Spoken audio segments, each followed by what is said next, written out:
Serial हमारी राधा के आज के एपिसोड में आ गया है एक बहुत ही बड़ा ट्विस्ट। एक तरफ जहां राधा अपने पति की लंबी उम्र के लिए भूखी प्यासी व्रत रख रही है, वहीं दूसरी तरफ उसका पति गिरधर किसी और के प्यार में अपनी सारी हदें पार कर चुका है।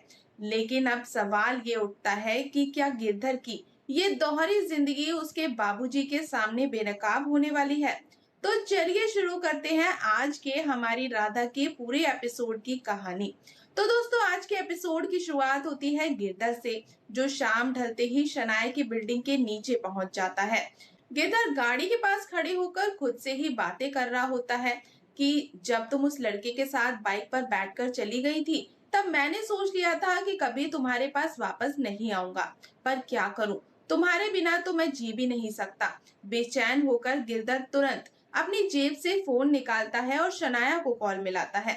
उधर फ्लैट के अंदर शनाया का फोन बिस्तर पर बज रहा होता है, लेकिन शनाया उसे पूरी तरह से नजरअंदाज कर देती है। गिरधर दोबारा फोन लगाता है और फोन पर गिड़गिड़ाते हुए कहता है, जानू प्लीज फोन उठा लो, पर शनाया फोन नहीं उठाती। गुस्से और बेबसी में गिरधर उसे मैसेज भेजता है। जब शनाया वो मैसेज पढ़ती है तो गुस्से में कहती है कि ना तो मैं इसका फोन उठाऊंगी और ना ही उससे मिलूंगी। इसने मेरे साथ बदतमीजी की थी ना, अब इसे समझ आएगा। शनाया की रूममेट उसे समझाने की काफी कोशिश करती है और कहती है कि शनाया कम से कम एक बार गैरी से बात करके मामला सुलझा लो, वो 50 बार तुम्हें फोन कर चुका है। लेकिन शनाया साफ मना कर देती है। तभी शनाया की रूममेट बालकनी में कपड़े लेने के लिए जाती है तो उसकी नजर नीचे खड़ी गाड़ी के पास गिरधर पर पड़ती है। गिरधर जैसे ही उसे देखता है तुरंत अपना चेहरा छुपाता है और गाड़ी के अंदर जाकर छिप जाता है। रूममेट अंदर जाकर शनाया से कहती है कि गैरी अभी भी नीचे ही खड़ा है, जाकर बात कर लो, कहीं वो ऊपर आकर हंगामा ना कर दे, आस पड़ोस के लोग क्या ही सोचेंगे। इस पर शनाया चिढ़कर कह देती है कि अगर तुम्हें इतना डर लग रहा है तो तुम जाकर बात कर लो, मुझे नींद आ रही है। शनाया लाइट बंद करके सोने का नाटक करने लगती है और मन ही मन सोचती है, मुझे अपने घर से निकाला था ना, अब मेरे घर के बाहर खड़े होकर रात भर तड़पो। उधर नीचे गिरधर गाड़ी से बाहर निकलता है, तभी उसके फोन की घंटी बजने लगती है।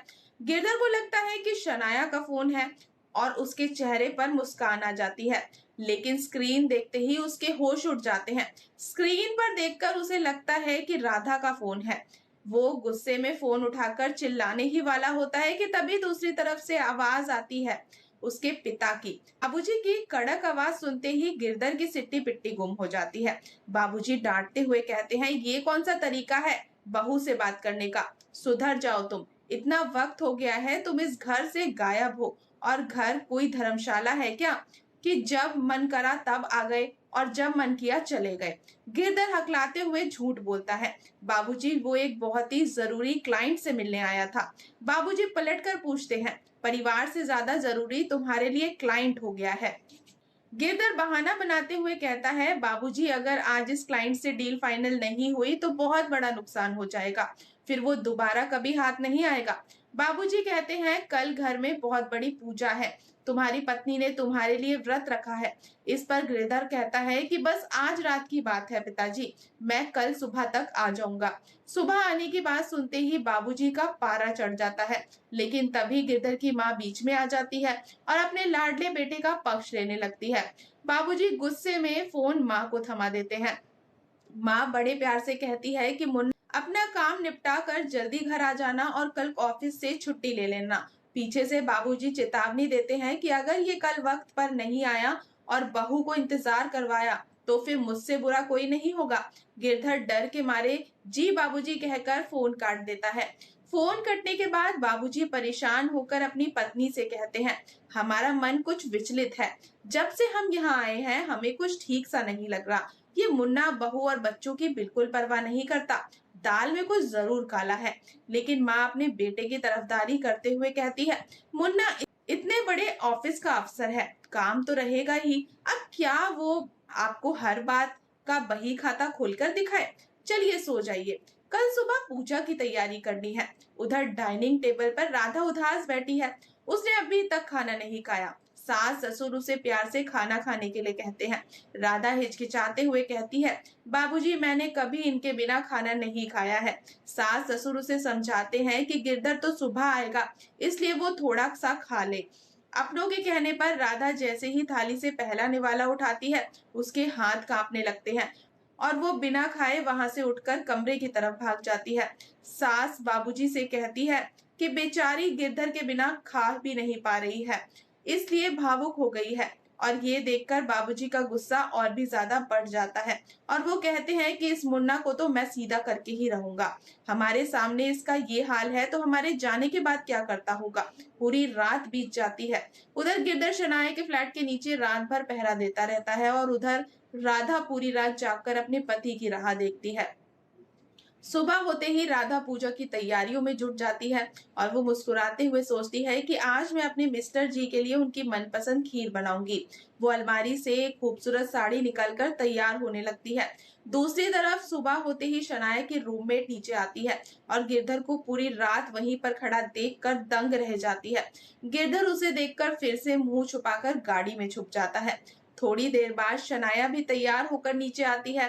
ठीक उसी वक्त गिरधर के फोन पर राधा की कॉल आ जाती है। गिरधर का ध्यान फोन पर होता है, तभी शनाया बाहर निकलती है और गिरधर को पूरी तरह से नजरअंदाज करते हुए एक बाइक पर बैठकर निकल जाती है। गिरधर जैसे ही राधा का फोन काटता है, उसकी नजर शनाया पर पड़ती है। वो गाड़ी से उतरकर शनाया शनाया चिल्लाते हुए उसके पीछे दौड़ पड़ता है, लेकिन शनाया तब तक बहुत दूर जा चुकी होती है। उधर घर में राधा सज धज कर तैयार हो रही है। तभी उसकी सास कमरे में आती है और बड़े प्यार से राधा के बालों में गजरा लगाती है। अपनी बहू के रूप की तारीफ करते हुए वो अपनी आंखों का काजल राधा के कान के पीछे लगा देती है ताकि उनकी बहू को किसी की नजर न लगे। राधा भावुक होकर अपनी सास को गले लगा लेती है। सास बहू का ये प्यार भरा सीन वाकई दिल को छू लेने वाला है। लेकिन दोस्तों, कहानी अब उस मोड़ पर पहुंची है जहां एक तरफ राधा अपने धोखेबाज पति के लिए निर्जला व्रत रखकर उसकी लंबी उम्र की मांग कर रही है और दूसरी तरफ गिरधर किसी दूसरी औरत के पीछे भाग रहा है। बाबूजी के दिल में शक का बीज तो बो ही चुका है। अब देखना ये वाकई दिलचस्प होगा कि क्या बाबूजी इस बार गिरधर के इस काले सच को बेनकाब कर पाएंगे। क्या राधा के अटूट विश्वास की जीत होगी या उसका दिल हमेशा के लिए टूट जाएगा। तो दोस्तों, आपको क्या लगता है, क्या गिरधर को उसके किए की सजा मिलनी चाहिए? अपनी राय हमें कमेंट बॉक्स में जरूर बताएं और ऐसे ही लेटेस्ट अपडेट के लिए हमारे चैनल को सब्सक्राइब करना बिल्कुल ना भूलें। तो मिलते हैं नेक्स्ट अपडेट के साथ, तब तक के लिए गुड बाय।